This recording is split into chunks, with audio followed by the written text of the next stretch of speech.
Hi friends, சுவையான கெட்டி பருப்பு ஈஸியான முறையில் எப்படி சிம்பிளாக செய்யலான்னு வாங்க வீடியோக்குள்ளே போய் பார்ப்போம். ஹாய் ஃப்ரெண்ட்ஸ், முதல்ல பருப்பை அரை மணி நேரம் ஊற வச்சு எடுத்துருக்கிறேன். அதுக்கப்புறம் ஸ்டவ்வை பற்ற வச்சு பருப்பை கொட்டிட்டு அதுக்கப்புறம் தேவையான அளவு சின்ன வெங்காயம் கொஞ்சம் உரித்து வச்சுருக்கிறேன். அப்புறம் பூண்டு ஒரு 10 பல் உரித்து வச்சுருக்கேன். ஒரு தக்காளி கட் பண்ணி வச்சுருக்கிறேன். ஒரு 2 பச்சை மிளகா கட் பண்ணி வச்சுருக்கிறேன். உங்களுக்கு காரத்தை வந்தாக்கில் போட்டுக்கோங்க. அப்புறம் இது ஒரு ஸ்பூன் ஜீரகம், இதை முதல்ல போடணும். அப்புறம் இந்த பூண்டை போடணும்.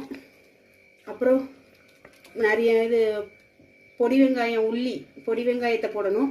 அப்புறம் நறுக்கி வச்சிருக்கிற தக்காளியை போடணும். அப்புறம் பச்சை மிளகாய் போடணும். இது எல்லாத்தையும் ஒன்று போல் சேர்த்து முதல்ல பருப்பு 1 கப் பருப்புனா அதுக்கு 2.5 கப் தண்ணி ஊற்றணும். அதுக்கு அளவு 2.5 கப்.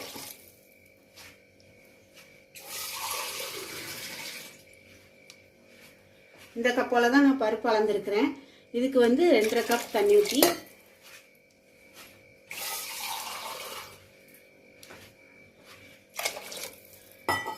கொஞ்சம் பெருங்காயத்தூள் சேர்த்துக்கிறணும்.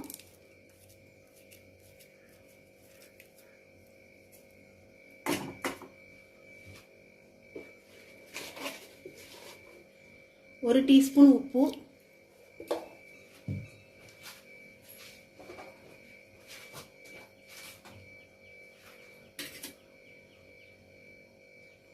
ஒரு 1/4 டீஸ்பூன் மஞ்சத்தூள்.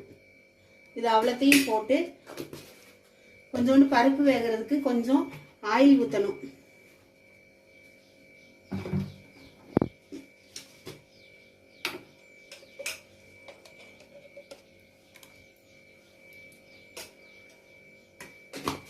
ஆயில் ஊற்றி நல்லா கிண்டி விட்டுட்டு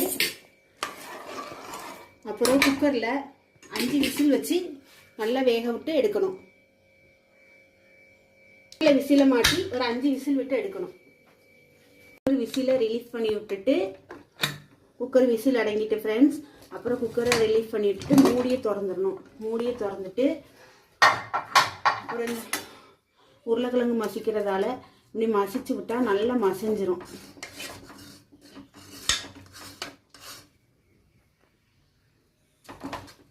நல்லா மசிச்சு விட்டு கிண்டணும்.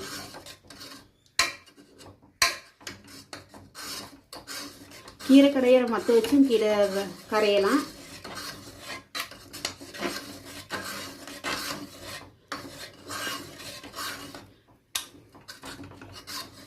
இது இல்லாதவங்க கீரை கடையிற மற்ற வச்சு கடைஞ்சிக்கோங்க. இதுவும் நல்லா மசிஞ்சிரும்.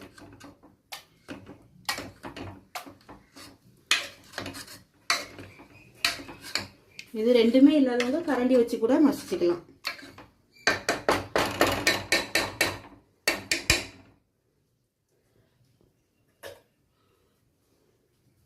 பருப்பு கூட்டை தாளிப்பதற்கு தேவையான பொருட்கள்: 1 டீஸ்பூன் கடுகு, 2 காஞ்ச மிளகா, 1 கொத்து கருவேப்பிலை, 4-5 பொடி வெங்காயம்.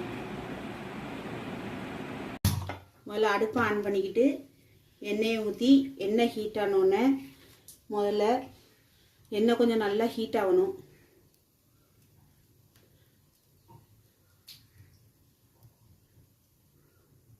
எண்ணெய் காஞ்ச உடனே அதில் கடுகு போடணும்.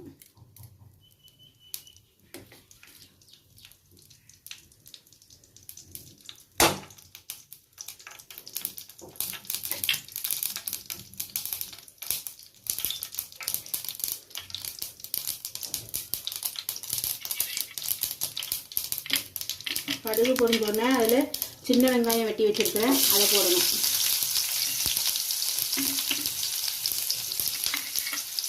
அதை போட்டுட்டு காஞ்ச மிளகா 2, அப்புறம் கருவேப்பிலை,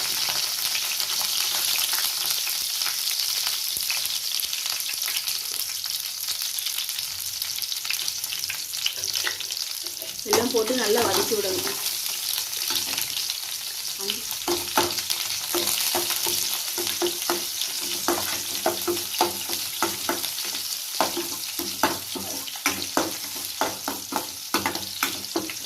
நல்லா பொரிஞ்சு வந்த உடனே அதை தூக்கி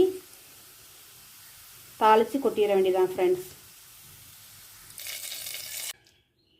இதை வெறும் சாதத்தோட கொஞ்சம் நெய் ஊற்றி பிசைஞ்சு சாப்பிட்டா ரொம்ப செமையாக டேஸ்ட்டாக இருக்கும். குழந்தைகளுக்கெல்லாம் கொடுக்கலாம், குழந்தைங்க நல்லா விரும்பி சாப்பிடுவாங்க.